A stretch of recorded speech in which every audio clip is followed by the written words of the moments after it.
On Friday, the Trump administration canceled $400 million of federal funding to Columbia University over its inaction to combat rampant anti-Semitism on campus. Well, I'm joined by Columbia Assistant Professor Shai Davidai, who has become the face of the pro-Israel movement on campus. Shai, what do you think about this move from President Trump?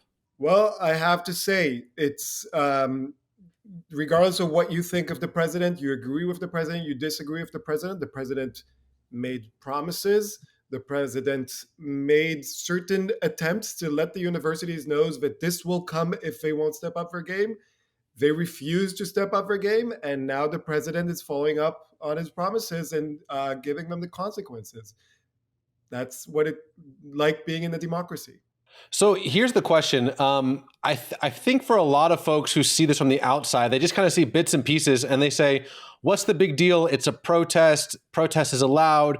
Why are you guys making such a big deal out of this? Can you maybe walk, the average folk through, is there actually anti-Semitism on your campus? What does it actually look like in person? If you're only tuning in now, that's totally fine. It's better late than never. And I'll tell you this. Over the past week, forget the past year and a half, over the past week, we've had two violent takeovers of buildings at Columbia University. One in last week, and then when the students didn't get what they want, again, 2 days ago. Those events were 6-hour takeovers of buildings where the university refused to do anything about them. They were all wrapped in keffiyehs and masks, so they couldn't even identify them and give consequences to the students that just barged into the buildings and refused to come out with their drums. But worse of all of that, they were giving out printed propaganda of Hamas, a U.S. designated terrorist organization, basically has its propaganda arm inside the university. The university has known about this for a year and a half. It's been getting so many messages from federal and state government, you have to do something about it. For some reason, they refused to do it.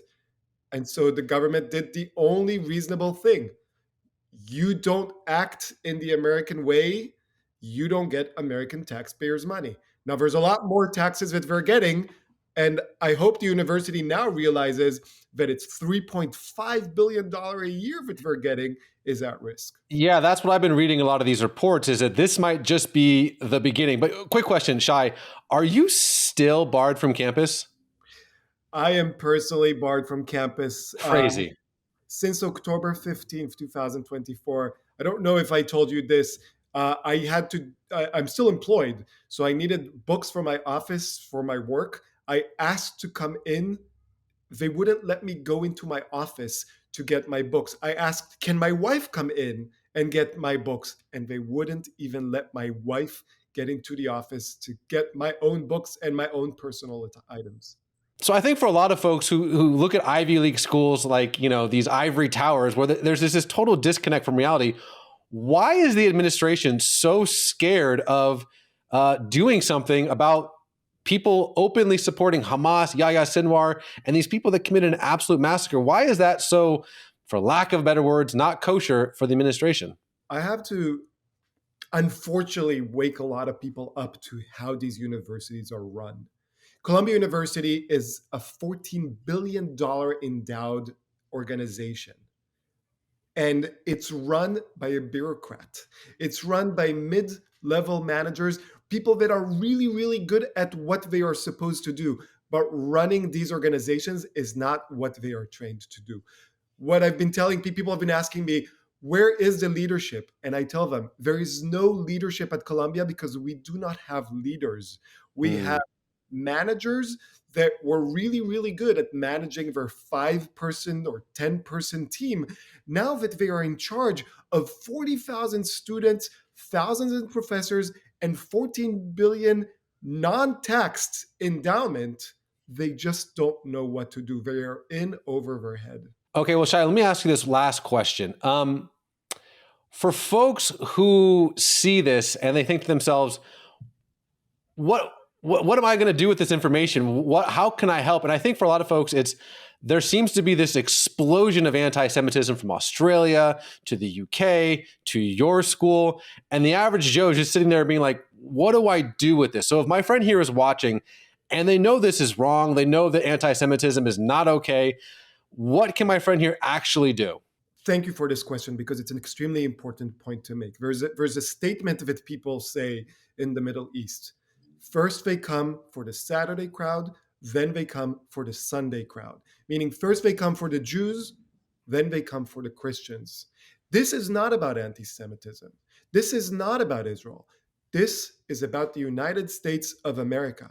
If you listen to the protesters on Columbia's campus, in downtown New York City, LA, San Francisco, Toronto, wherever you are, they are not just saying death to Israel. They are saying burn it all down, down with American imperialism, down with the USA. So I appreciate every person's allyship and I stand with my allies, but people have to remember they're not coming for me. They're coming for us. And we have to bring back common sense, moderate strength to America. And I don't care if you're a liberal, a conservative, a Democrat, a Republican, those are labels. First and foremost, you are an American. You are a Western value individual who believes in these things, basic things of humanity, and you just have to stand up and speak up. We cannot let extremists from the extreme left or the extreme right take control of the narrative. It's up to us, moderate. I'm a parent. You're a parent. I'm a son to amazing parents myself. I have an amazing wife. We have to stand up for us, for people, for humanity. That's the only way we can beat this. Shai, toda rabah, Shabbat shalom, my friend. Thank you so much. And, one thing that I always remind people, I'm wearing this shirt as well. There are still 59 hostages being held by Hamas in Gaza, including Idan Alexander, an American citizen, 20 years old kid. So let's get all of them back home.